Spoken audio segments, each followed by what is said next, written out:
Welcome to Talking with Tech. I'm your host, Rachel Madel, joined as always by Chris Bugay. Hey, Chris. Hi, Rachel. So, Rachel, I want to say something real quick. I want to thank you because a lot of people don't know how we divvy up things behind the scenes. And one of the responsibilities that we never even talked about it. In fact, we've never really talked about whose responsibility is what. We just sort of drifted toward things.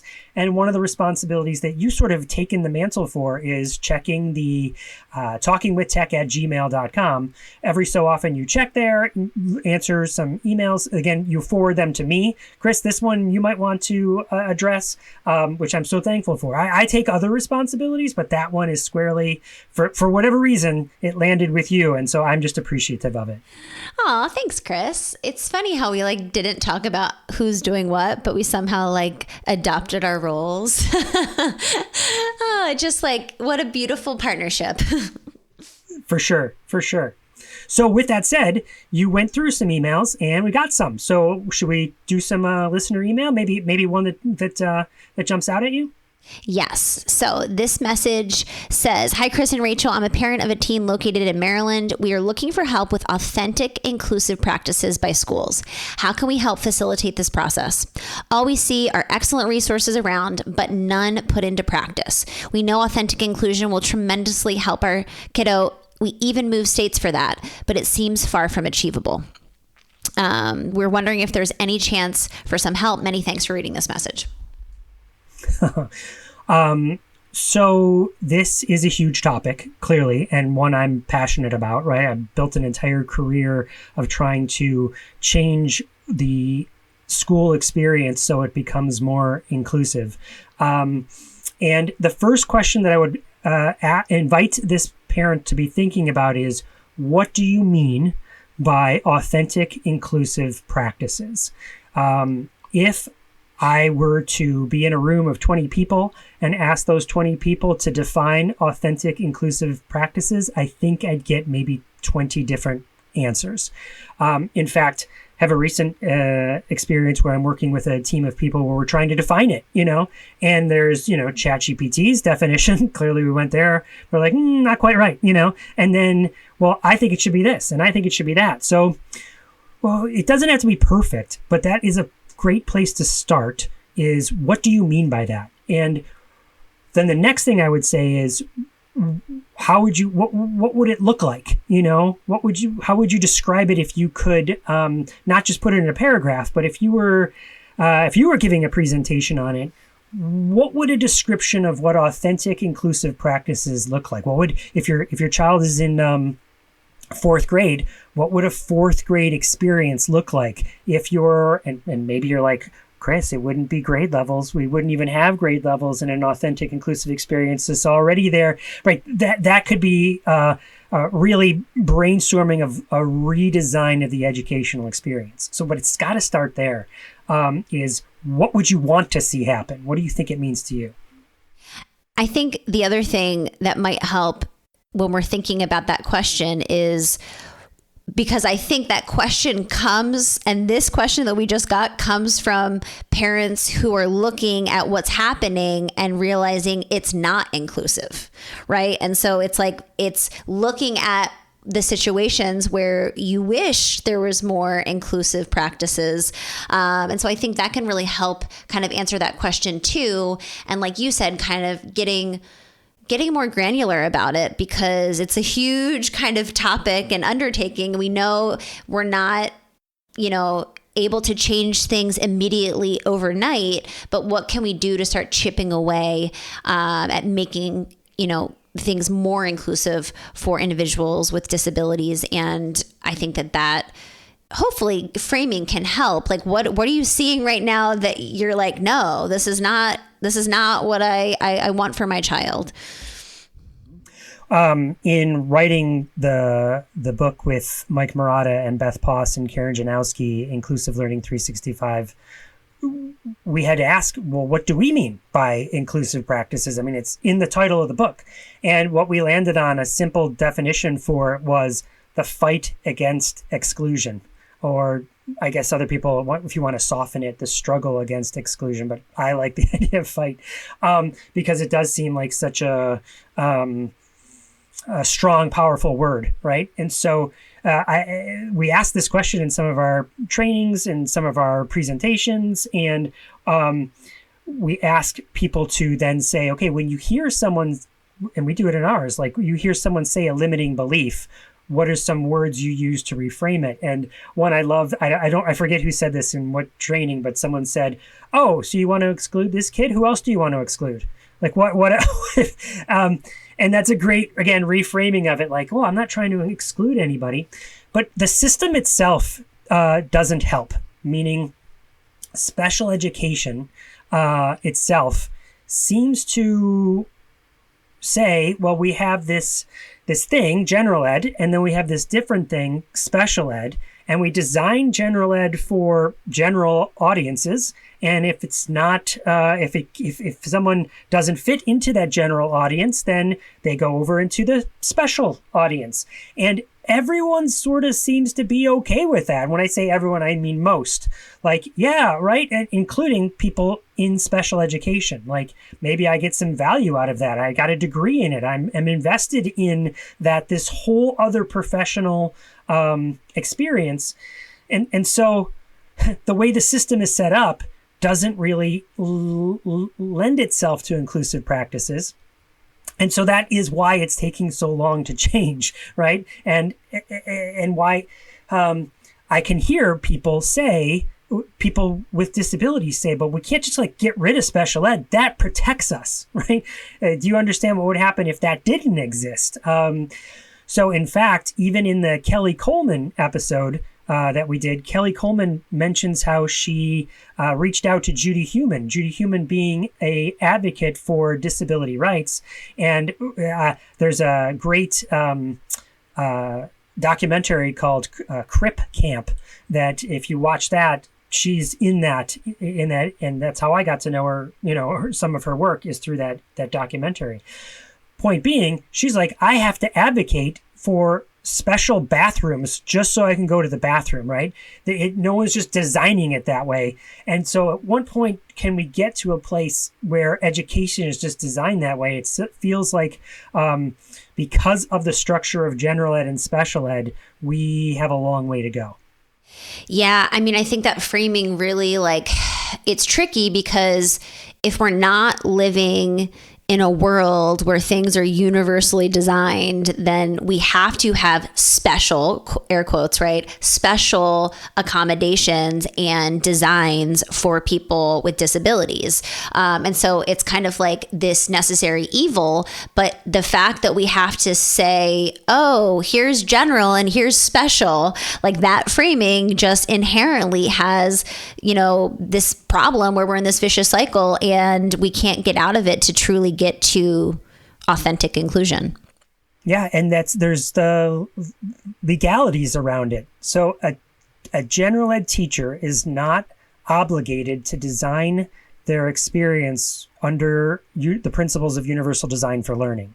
There are some laws that sort of support it, like the Every Student Succeeds Act has universal design for learning in it, but there's no force a teacher to do that, where accommodations, that is forced under IDEA, right? And so you can say, well, so that sort of sets up the mentality for the educators supporting the kids. Well, no, I'm meeting their needs. I've got the accommodations. I've given them the accommodations that are outlined in their IEP. I'm doing my job.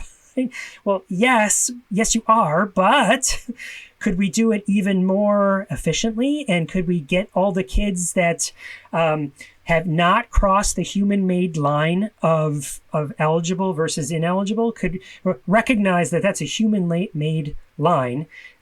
Did the kids have the same abilities 3 weeks before they were found eligible and they were not meeting their needs because we were not providing them the accommodations they needed?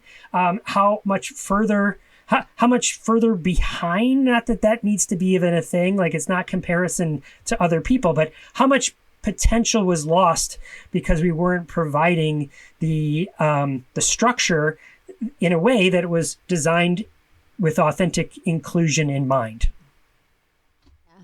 The other thing, Chris, I want to mention here, which has been a learning moment for me as I've kind of gone down the path of inclusive practices and this idea of inclusion. And I think it's one of the most important things to think about is that, you know, it's really not about just having students with disabilities alongside of their peers in a general ed classroom. It's really about how do we cultivate belonging. And I feel like this idea of belonging really helps us look at, you know, design for learning situations where we have the opportunities to cultivate that. And I think that that's kind of oftentimes the missing piece. It's like, well, we put him in the, you know, general ed math class every day for 30 minutes. And I'm like, but he's sitting in the back of the room.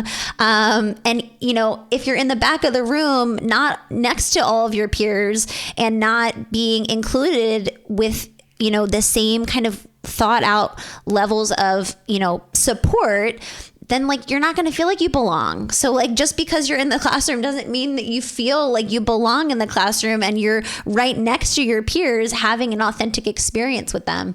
So it's like we obviously have a far way to go, but the reason I bring up belonging, not only I think it's an important thing for people to think about, but for these parents that sent us this message, you know, how can we start with something that we see where maybe it feels like our child's not feeling like they belong and being included? And how can we take one small situation and start to kind of cultivate that, have conversations?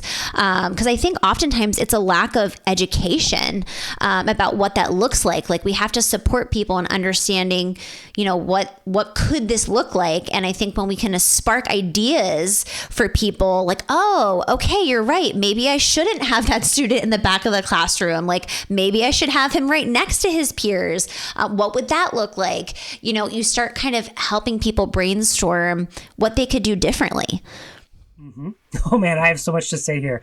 Okay, so real quick, here's a long-winded answer. One thing you can be looking at is reversing it. Okay, if we have this sort of experience where there's just students with disabilities, how could we bring students without disabilities into that experience? And then, so some people would call that reverse inclusion. And to me, it's just inclusion. I don't know where this term reverse inclusion, it doesn't make sense to me. Like it's just inclusion. But that could be a way to do it. The second thing I want to say about that is looking at the most frequently used accommodations and saying, how can we use that accommodation to design the experience for everybody? Why not give that accommodation to everybody? So that's a second really simple step, I think, that people can make. So for instance, if we were talking about the most frequently used accommodations, you could just ask, like, what are in your school or your school district, or even in a particular class, what accommodations are used most frequently? And chances are, you know, spoiler alert here, Rachel, it's audio supports, right? Like read aloud, but read aloud with using text to speech, audiobooks. Put all that in one category of audio supports. Second most popular potentially is visual supports. I was going to say that one. I was like, visual supports is in every single one of the IEPs. Exactly. So why don't we have visual supports that are for everyone? And then third, I think, is small group testing. But let's take that testing part of it out and just say small group. How can we maximize small group instruction rather than whole group instruction? I mean, that's where the sensory becomes overloaded when we're trying to have one person talk to a group of 28 people or more in a room with that in a room that is not really environmentally set up that way. So what if we had more small group instruction? That sort of, though, I think those are probably the three most frequently used. And then you could go from there, right? Oh, and by the way, Rachel, just if we're going to be talking about that, can you think of a resource that provides audio, provides visual, and provides audio and visual in a consistent layout, maybe like a grid per se? Can you think of something like that? Maybe an AAC system comes to the top of my mind, Chris. Exactly, which is why AAC instead of thinking of it as a tier 3, only some kids get it, how can we make it more inclusive, as if it's on the walls, right? If it's in the hallways, if it's everywhere, if it's up on our interactive whiteboard, then, and we do some instruction for all the kids about what it is, it helps everyone, hurts no one. The last thing I'll say, Chris, is that, again, I'm thinking through the parent lens, because this is a big struggle of parents who want their child to be included, and they're pushing for this in IEP meetings and on, in their school situations. And I kind of see the back end of that, because I also am pushing for those things for my students, and have to kind of sit down with parents and strategize on, how could we really push the needle and move the needle for this. And also in the selection, this family moved out of state to try to better support their child with inclusion. And that's a big question, is like, where do I send my child to school? I'm willing to move. I'm willing to do whatever it takes. And I think that can be really tricky. I think there's specific questions that you can ask as you're kind of looking at different schools to figure out, like, is there a culture of inclusion here? And I think that is like one of the most important things that I share with families as they're going through this process, is like, what like, ask specific questions about inclusion. What does it look like? Like, and if there is a culture of inclusion, people will very easily and readily answer that question. And if they struggle, then that, like, it's not at the top of their mind. It's not at, a focal point of their ethos. And so it like is a huge it's a huge piece of information for families as they're kind of going through that process. I love that. I think a lot of people will answer, like, because they think they're being inclusive, like, yeah, we meet everyone's accommodations. Yeah, that's not really what I'm talking about, right? The other thing that's hard there, I mean, I feel for these parents. Maybe they came to another state because they knew, they asked those questions. I did that at the elementary school. But then my kid moves on to middle school, and that's a different school with a different people, with a different culture. And then they're going to be there for 3 to 4 years, and then they go on to high school, and that's a different, right? And then this is kind of the last point that I wanted to make about this, is that the bench is not deep. So you when you're trying to help educators adopt these inclusive practices, come at it from a supportive point of view. Because as a parent, you're feeling the pressure of time, right? Well, I've only got 3 years, right? Yeah, so I need them to do this now, right now. So I'm going to tell you what to do. What you're going to do is do this. And I'm going to write it in a very strong way so that I'm serious about it. And what that tends to do is push people deeper. Their feet get deeper into the sand, and they'll push back against you. So although that's your gut feeling, and man, I know this because I've done it, the better route is, how can I support you? What can I do to help you, save you time for yourself? How can I help you design stuff so you don't have to redo it every year? What can I do to help you save time so you don't have to look up stupid junk on Teachers Pay Teachers? Like if you approach it like, I'm going to try and help you save time, then it also helps my own kid. That's how the needle can move, because it's got to come from a supportive lens. Because when I say that the bench is not deep, so many people are just leaving education, and there's not a large group of educators waiting to come back and take their place. So you might have a culture that you have fostered with inclusion, authentic inclusion in mind. And if those people leave, then you got to start that culture all over again. Yeah, I know. That's one of the biggest challenges in the work that we do, is just like the turnover. And it's all about the people at the end of the day, and that's what makes it. Oh, you're going to say something?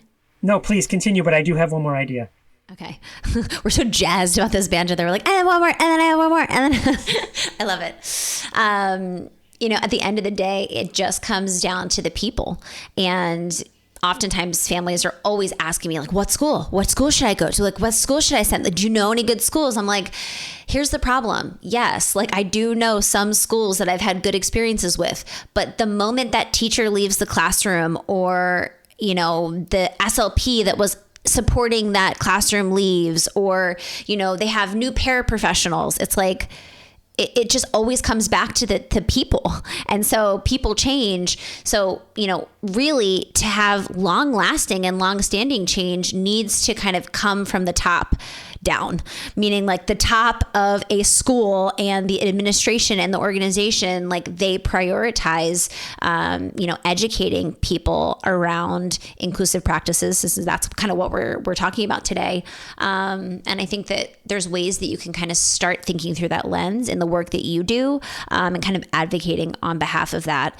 If you are an SLP or a teacher, how can you start having conversations with your administration about that?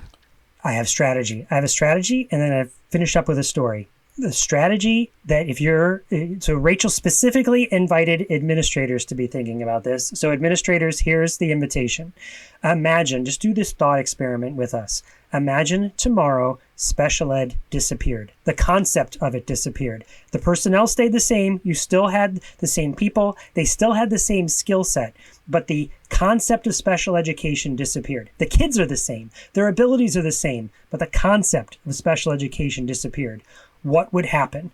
Would your teachers, how would they adapt? How would that change? How would their planning change? What would they do with that personnel? What would you do differently with that personnel if suddenly that concept disappeared? So I invite you to think about that, because that, I think, could lead you to more authentic, inclusive practices. And the last thing I want to end is with a story, Rachel. So many, many years ago, I had the opportunity to travel to a different state. It was somewhere out west, maybe Utah or Idaho. I can't remember which one, but somewhere in there. And I was up on stage talking about inclusive practices like this. And at the end, everyone fanned out and they went to their conference, because I was like maybe the keynote.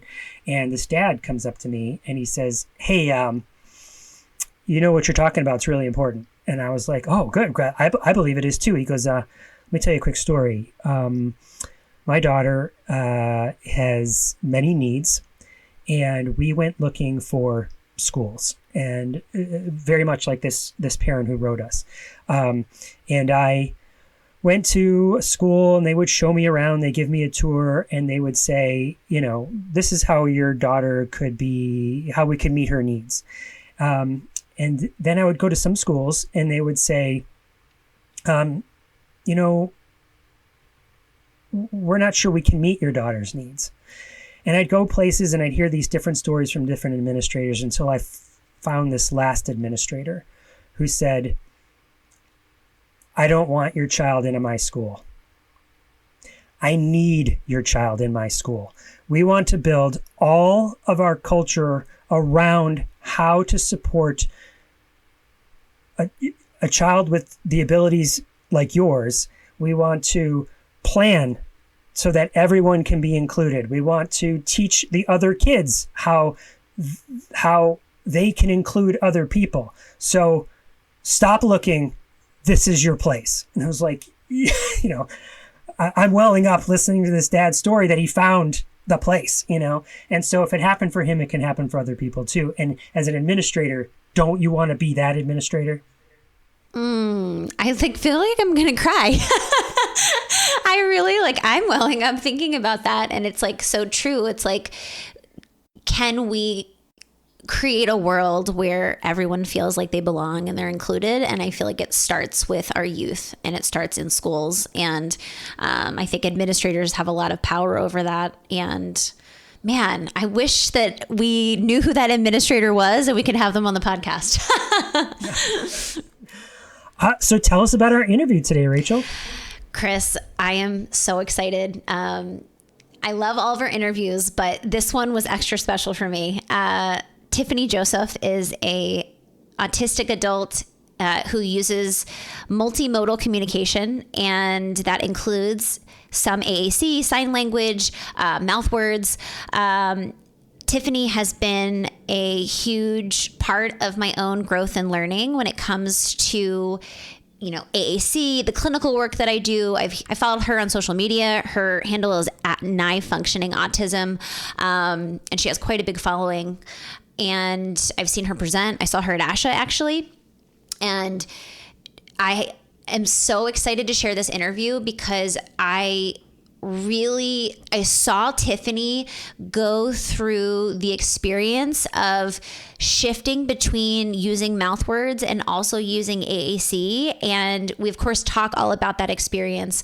But for me to kind of see that transition and to hear her obviously share about it was so powerful. And so I'm really eager to share this episode. It was a long conversation, so it's definitely going to be a two-parter.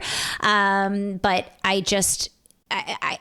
I think that we need to have more conversations with adults who are using AAC, part-time, because it just really showcases the absolute necessity of AAC for some of our students, even though they have verbal speech. They don't always have access to verbal speech, and it might not be their preferred method of communication. And so I think that talking to part-time AAC users like Tiffany, just super powerful. And I'm so excited to share this episode.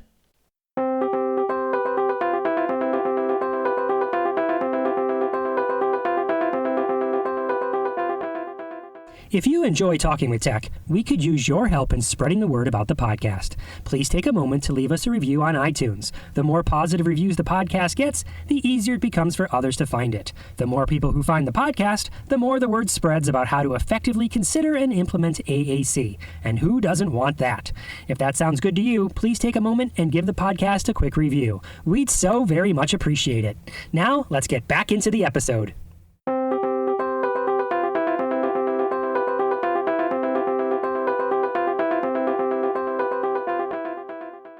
Welcome to Talking with Tech. I'm your host, Rachel Mado, joined today by Tiffany Joseph.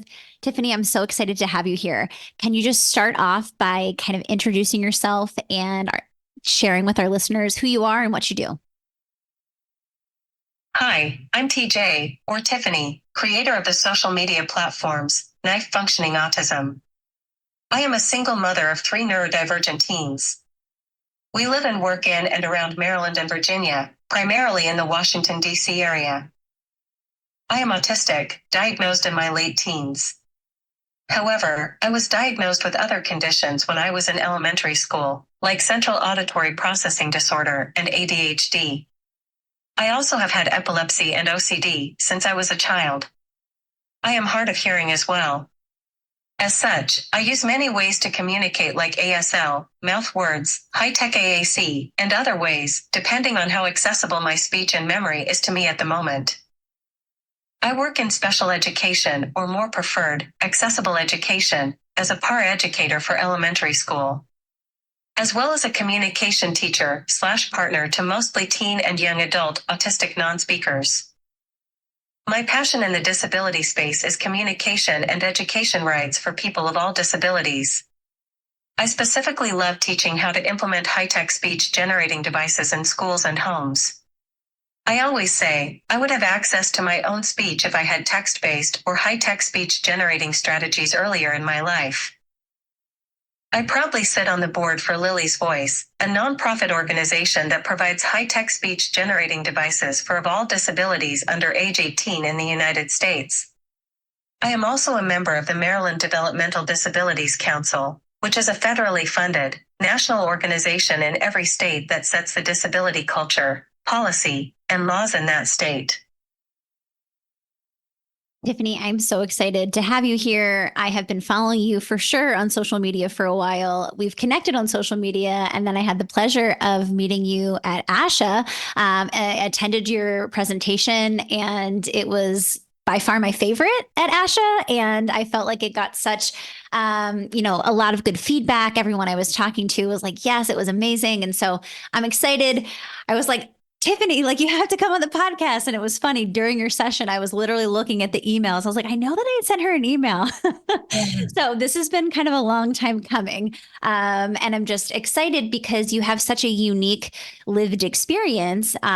You share that you use lots of modalities of communication as, an autistic adult. And I think that is really important for people to hear and really understand, because it's sometimes hard for some of our students who do have access to verbal speech sometimes to give them access to some type of modality of communication that might feel more comfortable or more accessible in certain moments. So I think that it's so great to talk to you, and I'm really excited. Can you share a little bit about your different types of communication? You experience kind of shifting in and out of different modalities. What does that look like when you transition between, say, sign language and mouth words, and then, deciding to use high tech AAC? I'm going to answer that first, and then going to use my AAC for another part of the answer. Okay.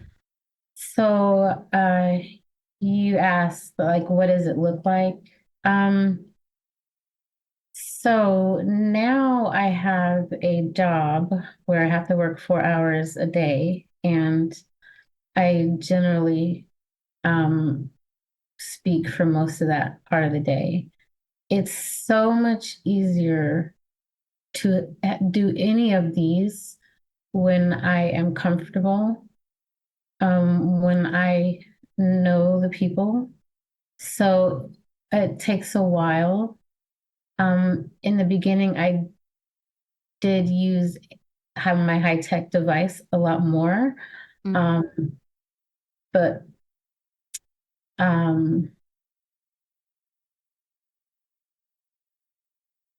so this is an example.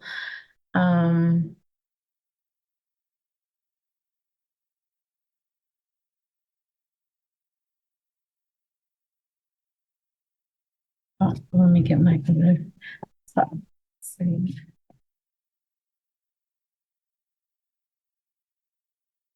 The voice is going to change because I'm using a different app. Okay.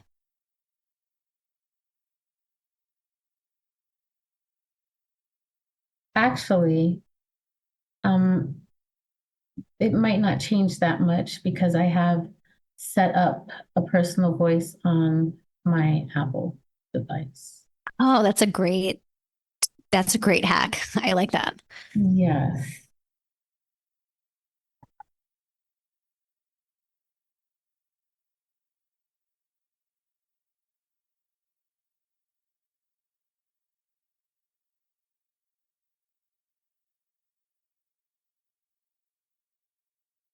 It's so hard to speak when I am not comfortable. I think research needs to be done on the connection between speech and a litany of causes that make it just stop working. Okay. I wrote it's just so hard to speak when I'm not comfortable, right? But there's no research on why that happens. Mm-hmm. What just makes it just, so there are many causes to that. I don't know what's happening now. Like, and that's the thing is when you're little, you don't know you think everybody does that. And then over time you start seeing that people do not. Yeah. Like there are some people that can just talk and talk and talk, and it's amazing. I don't relate, but so yeah, sometimes that can happen. Um, for me, a lot of it has to do with seizures. Mm. So I have epilepsy, and I feel like before or after a seizure, I mean, my seizures are no more than 30 seconds. They're like maybe 15 seconds usually or less. But the effects, if I can feel that little 15 seconds coming on, like my whole body feels like weird. I don't have I don't even have words in my brain at that time.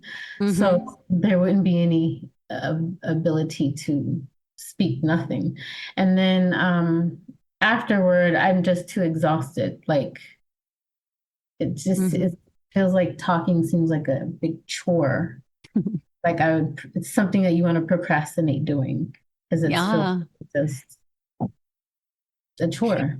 Yeah. I wonder how many of the students that we work with feel similarly. And they have a bunch of adults around them saying, like, oh, like, I wish they would just like engage more in this lesson or answer questions when I ask them. And, they just don't want to do it. Or they're, even worse, they're lazy. Right. And I'm putting that in I air hear that a quotes for lot people. Yeah. when it comes to speech. When I was younger, I heard that a lot. Mm. Uh, but even yesterday, somebody I know very well said something, oh, you never speak when you're here. That's why nobody knows you. I'm like, well, nobody asked me anything either. But anyway, Yeah. people do point out and not kindly when people are too quiet. Mm. You know? Right. And it almost seems like that's a microaggression, right? Like that's Yeah. like something that does not make someone feel good. And yeah, And why is it necessary that somebody is spurting out noise out of their mouth all day long? I don't. Why is right, that right. necessary? Yeah. Yeah, why is that the standard that, apparently everyone's aspiring to? Right. It's a good point. And it's also like there's a judgment there, right? It's like, well, I'm judging that you're not contributing, that you're not, Yes. sharing. And that probably doesn't feel good either. Yes. I used to say, and I still do actually.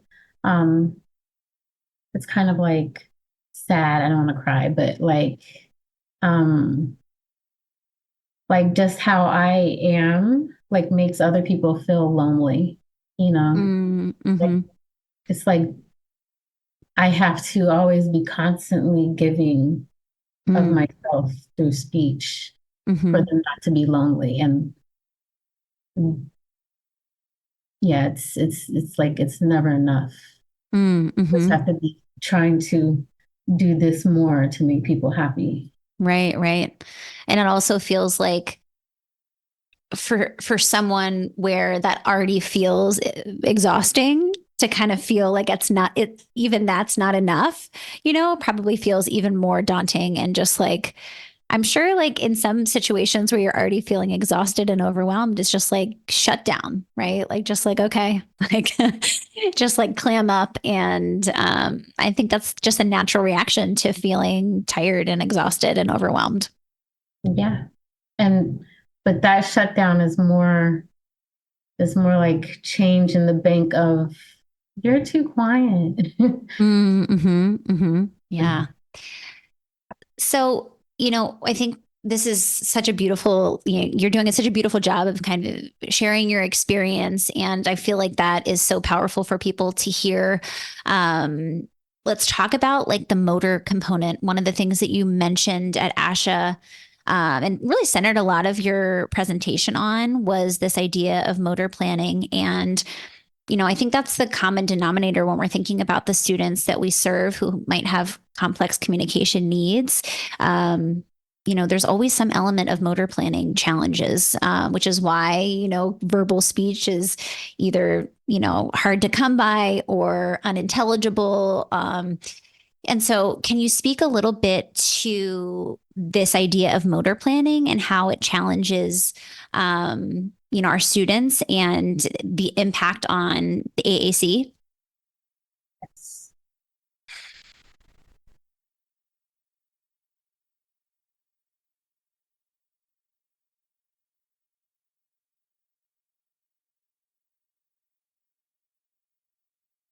I think above all, motor challenges are why AAC adoption can be hard, but are also why not taking motor problems into account can be traumatizing. Eyesight generally requires a good fine motor control in being able to scan and track. This is true as well for pointing, hand-eye coordination, and many other ways our language and intelligence is trapped behind so many ways to demonstrate our understanding. So when we are looking at someone trying to use AAC, but not quote-unquote getting it, we usually are failing to meet that person where they are motorically until we can teach them motor skills to do it themselves. Those ways are through AAC tablets, pointing, typing, writing, or many of the above and more skills to truly know what lies behind the motor system. At times, a very faulty motor system and brain-body disconnect. I can explain it like this even better. It's like a car that is extremely unreliable, but you have no choice but to drive it. This car you have been given is more or less your car for life. So, imagine you are driving this car. You know how to work cars, and inside you are an experienced driver. But you were given a car that when you press on the gas and drive, it doesn't do anything sometimes. It just doesn't go forward, no matter how hard you press on the gas pedal. Or maybe it lags and takes off way faster than you thought once the gas finally goes into the engine. Or you hit the brake pedal, but instead, it just lurches forward and takes off, going as fast as possible. You push the brakes down even harder, but this time it reverses very fast instead. You hit the brakes again and it just does donuts, and the wheel turns into a motor loop and no amount of trying moves the steering wheel in the correct way. That's what it's like having a dyspraxic body. Inside your body is an experienced driver, but the movements are one of an unreliable, barely working car. Some people have parts of their bodies that work like this. Some people have entire bodies like this. Dysregulation is also the default due to anxiety. Imagine if you had to drive everywhere in that type of car. Wouldn't you be anxious? It could work some days, and some days it does not. If it could get stuck turning one moment and the next, it could be inside the grocery store. I really love that analogy. I think that so often when we don't know why we're not seeing progress, or we're seeing a student say the same thing over and over again, or not initiate, like, for whatever reason, I feel like people just go to they're not motivated, or they don't care, or they're non-compliant, air quotes, right? And it's just like, I love thinking about this idea of this unreliable car. Because and also I love that you shared the anxiety of like, I got to get to work today, but I don't know if my car is going to cooperate. And I feel like that just resonated so much with me, thinking through this lens of motor planning and this, inconsistency or unreliability. And then it's like this vicious cycle where it's like, I'm not sure if my car is going to work. I need it to work. And then I'm having anxiety about that, which means that, I'm potentially getting dysregulated, which means it might work even, less. And so it's just like this vicious cycle that you can get in. And I feel like that's so important for our listeners to really hear and understand, is that, unfortunately, a lot of our students have bodies that, while they want them to work and initiate and communicate and do all the things, it just is not always possible. And I feel like you're the first person that I've heard with a lived experience share that in a way that I think is so easy to understand. So thank you for sharing that. And I think that is such a missing piece for these cases where, students aren't making progress, or they, again, are non-compliant, all these things that we hear. And it's just like, can we go back to this idea of motor planning? Yes, they oftentimes say they as in the students are not understanding what communication device is even for, or they don't know cause and effect. But you have to show cause and effect through your motor system. You have to show interest even in things through your motor system. That's how the world reads if you're interested in something or not. It's always through your motor system. Right? Like, yeah.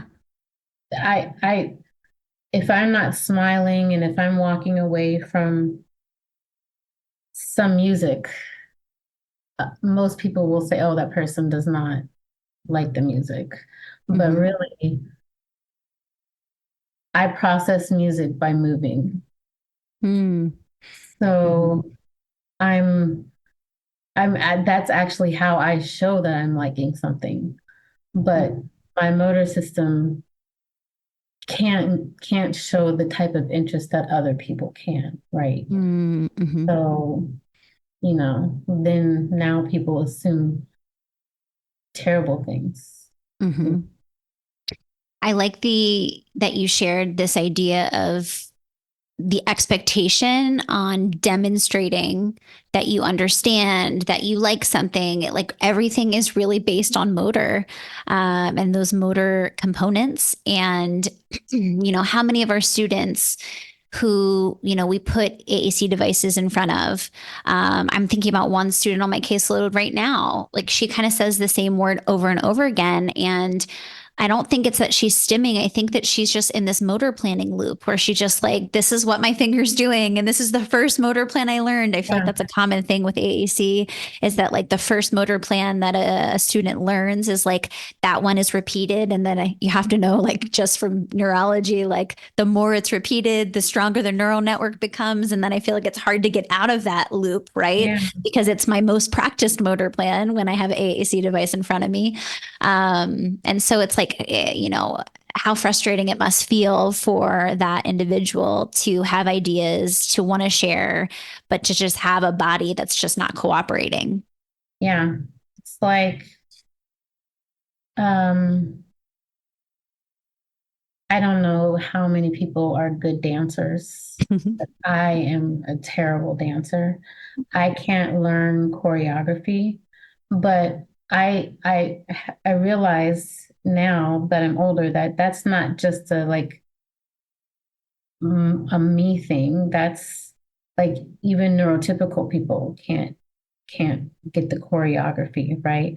Or Mm-hmm. they see something and they have to practice it for a while. Well, you know, um, it's kind of like that. Like you feel like your body's gonna do one move, and it's like, wow, no, that I tried to be like that dancer, but it did not come out like that, Yeah. Yeah.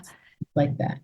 I can relate to that in some ways. Like I was a cheerleader way back in the day, and I feel like I have good rhythm with dancing, but like when it came to trying to like follow a routine, I always struggled with that. I was just like, it would take me so long to learn it, and everyone else was so far past. I would have to like stay after it, have to like do all this extra work to actually just learn the routine.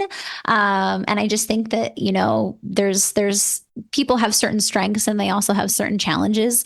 But yeah, it's like that's a skill and it is something that, is something to practice. But I also feel like we're born with innate abilities and challenges. And it's like, that's just a challenge for me. Like I could keep Yeah, practicing, but it just like is still a challenge. And so it's like, figuring out ways that we can help support and strengthen certain things. I think that that's the beauty of, neuroplasticity, but also kind of working within our system. And it sounds like you've kind of starting to realize like, okay, there's some things that just are a challenge for me. And from your perspective, it was like, it's neurotypical people also struggle with this specific thing, and so I'm sure it's just been this kind of learning about yourself as you've kind of grown and, especially doing all the work that you do in this field, kind of processing like, where do I fit in and how do I kind of mhm. explain my experience?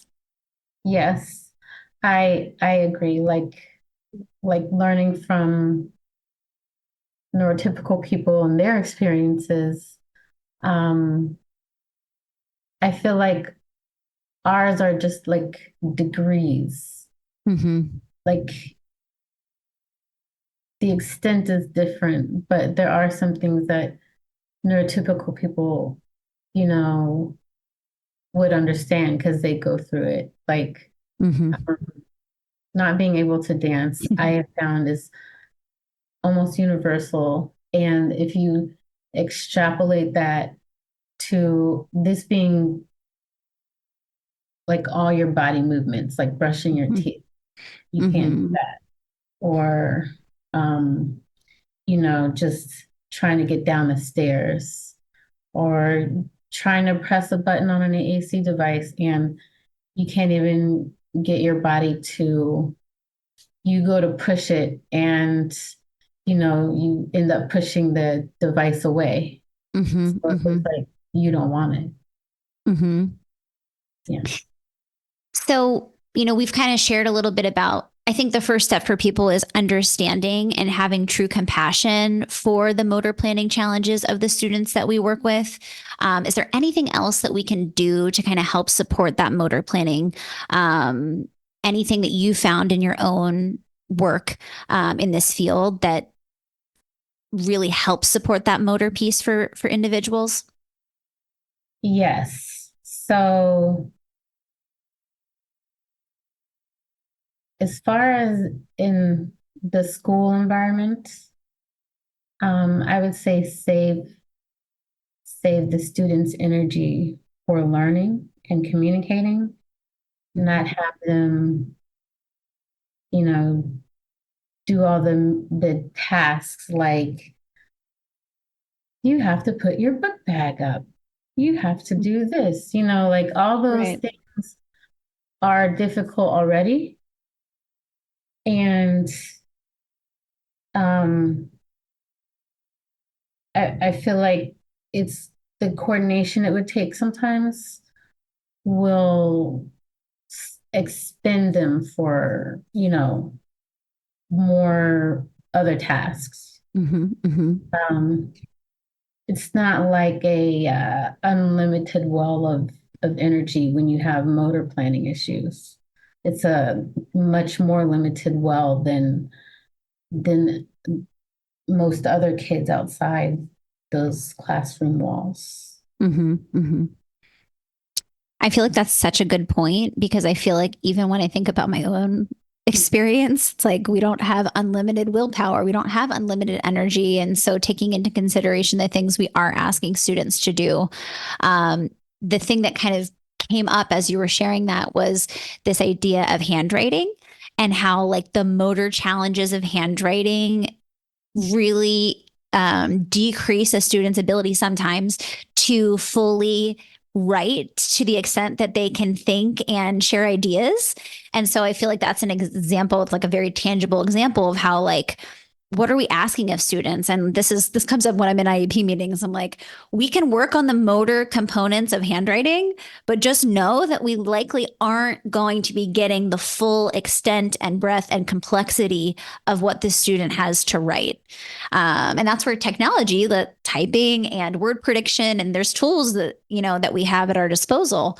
So that came up as like this idea of motor planning. It's like if a student is like spending so much energy trying to write their name with a pencil on the top of a worksheet, by the time they actually get to the worksheet, like, are we able, like, have we already like depleted our resources, Mhm, mhm. for the thing that really matters? And so what I'm hearing you say is be really strategic and thoughtful about the things that you're asking students to do, being cognizant that they don't have unlimited resources from a motor standpoint. Yes, yes, that's exactly what I'm saying because um,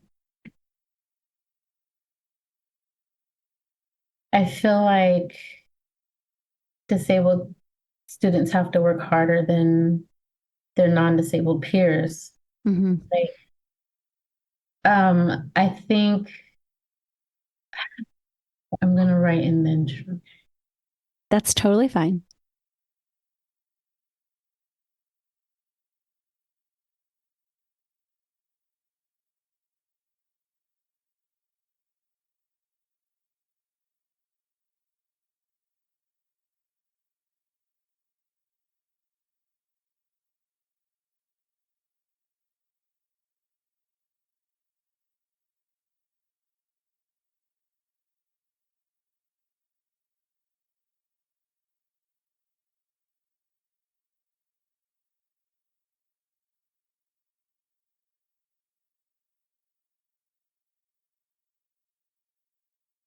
You know what else needs research?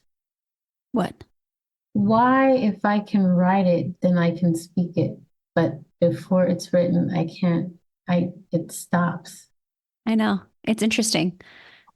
It's reminding me of Chloe Rothschild came on. She's an autistic part-time AAC user, and she shared this idea of like when she's like sits on a few boards, and when she's at a board meeting, she's like, I can't, she's like, I always use AAC because I can't like formulate in a way that's cohesive and as articulate and sophisticated. Like she's able to like fully like express herself in those scenarios.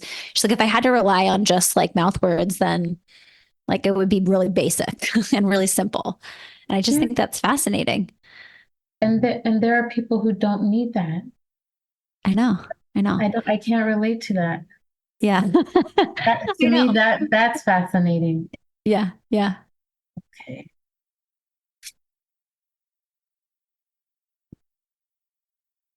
All right, I'm going to change the voice because never mind. Okay. So I have my iCloud storage full.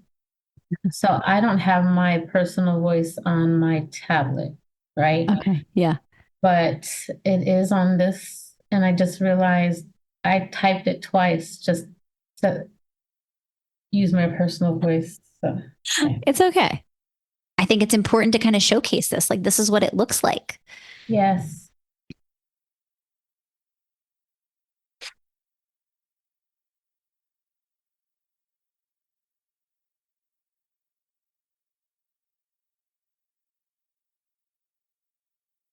Okay, I'm going to read the original. Okay. Okay. I was just saying it is hard for adults, like when we're at home or in class or whatever, to talk and talk and talk and talk to them because, we'll have to do it forever and the kids will, they just, they're kids. They just will take all day. So we end up doing things ourselves instead of trying to talk to them over and over again.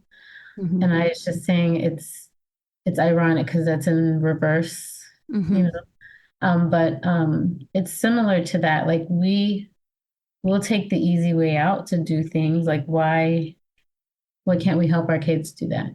And it Mm-hmm. also teaches them how to advocate for themselves Mm-hmm. because, as long as you're telling them why you're doing it for them, Right. but it teaches them to advocate for themselves. I love that. And I'm thinking about something that always kind of comes to me when I'm doing an observation, or sometimes when I'm, seeing another SLP in their therapy session.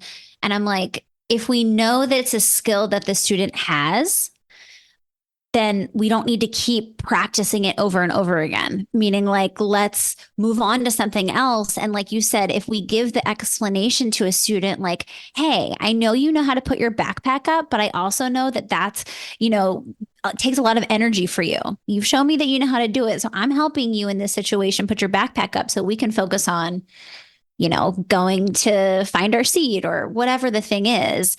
And I feel like I've never thought to kind of explain to students that and be very explicit in, just having that conversation. Like, I'm doing this for you to help you so that you can do this thing that we're practicing together. And again, not only, when we're thinking about motor planning, but I also work with a lot of students that have a lot of, complex medical things going on and complex bodies. And, it's like for those students too, it's like you just got out of the hospital. Like, it's always this balancing act of wanting our students to learn and having that expectation and not doing everything for them because we're practicing skills, but also like knowing when we need to step in and help support our students because of the experiences that they, are having with their bodies, with, other kind of things outside of them. And so I love that distinction, explaining to students like why you're helping and to take some of that burden off, I think makes a lot of sense. Yeah, I think that these are little tiny conversations that speaking kids get to have all day long. Mm-hmm. Like, I don't want to, can you take this book back for me, Mom? Yeah. I don't, it's too heavy. Mm-hmm.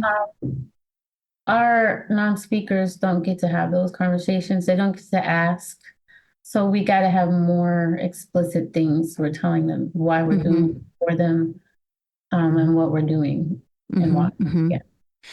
Yeah, I think also what's coming to me right now is this idea of attunement. So, like, can I attune to the student that's in front of me and like anticipate kind of some of their needs? Because, as you mentioned, you know, with a student who, is neurotypical and just like you said, is like, I don't want to hold it, I'm tired. It's like, our students might not have the language yet to communicate that. And even if they do have the language, the actual act of communicating it takes effort and energy, right? In situations where maybe they don't have that, resource. And so I think it makes a lot of sense to just like really attune to our learners and really think, compassionately about their experience. And I think educators generally want to do the right thing. They want to help support students. They get into the field for a good purpose. But I think that we sometimes forget that like we have like a human being in front of us, and to like really think through the lens of like, what are they experiencing in this moment? And I'm just so grateful for this interview with you, because I feel like you're helping us understand how to think through these moments and what our students are experiencing in any given moment.